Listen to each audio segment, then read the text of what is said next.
Hey everybody, what's going on? Hellmine here, bringing you another video from Grab the Lantern today. If you couldn't already tell from the champion I'm playing in this video, I want to talk about Aatrox. Especially given that a lot of people have been saying a day after his release already that he's too weak.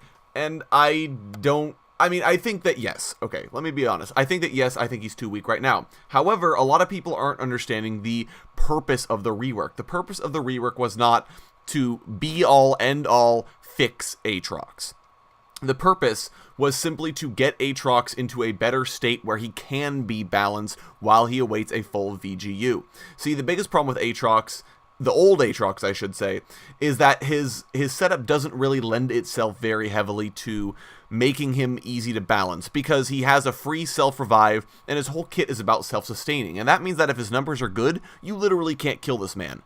Especially given that exhaust no longer reduces attack speed. Aatrox will be immortal, unkillable, and if you do kill him, he just revives. And he was probably the best example of a Feast or Famine champion I think I've ever seen.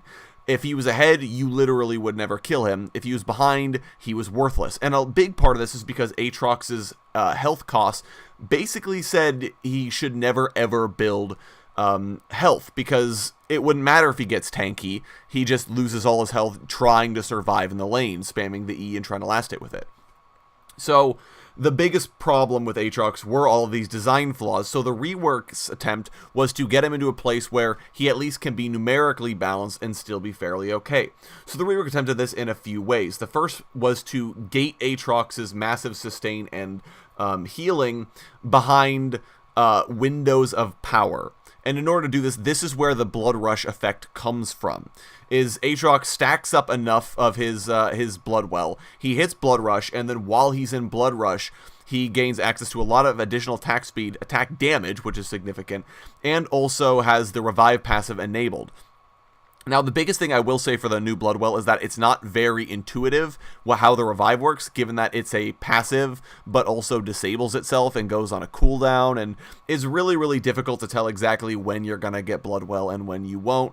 But I do think that it means that Aatrox is obviously going to revive, or obviously isn't going to revive, depending on circumstance, and it means that Aatrox has a goal in a fight, and his goal is to basically farm up until he can get to Blood Rush, and then try to do as much damage as possible, staying in the fight as long as possible, since he can't refresh it on minions.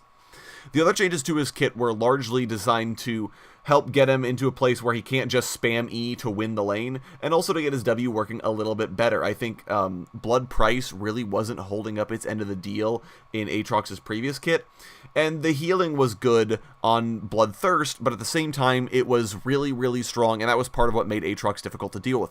Switching to a flat heal based on missing health is a lot better for Aatrox. It means he's less about topping himself off and more about sustaining in low health fights. The E change, meanwhile, was largely intended to make it so that Aatrox first synergizes with Death's Dance, which is a commonly built item on him, and Black Cleaver a little bit more. Both of these items, I think, are items that Aatrox did build before, but he didn't feel very good about building.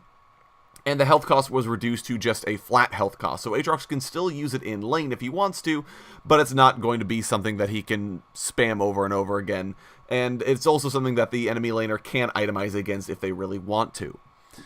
And there weren't any changes made to his ultimate. I do kind of like how his ultimate works at the moment. I am a little disappointed that it no longer fills a portion of his blood well when he uses it. I feel like that would have been a really good place for Aatrox to be in, but unfortunately it just didn't happen. And again, this is not intended to 100% fix Aatrox. So I think in general, the key here is to remember that first, Aatrox is getting hotfix buffs. I believe the Q cooldown is being lowered, and I think he's getting damage back and a few of his other abilities. But the key thing to remember is that this is not the be-all end-all Aatrox rework. He has just gotten hotfix buffs. We'll see how he feels afterwards, and there will be an adjustment period. Aatrox is not the same champion he was before. Some of the items and skill maxes that you did before on Aatrox just aren't that good. In fact, I've been interested to try out W max on Aatrox instead of E max in lane, see how that plays out comparatively. So I just want to say, be patient. Give it a chance, give it a few games, and realize that Aatrox is due a lot more than he currently has, but we're not going to see it for a little bit. So anyways, just wanted to put that out there, and hopefully you guys will have a little bit more luck playing Aatrox than I do in this game.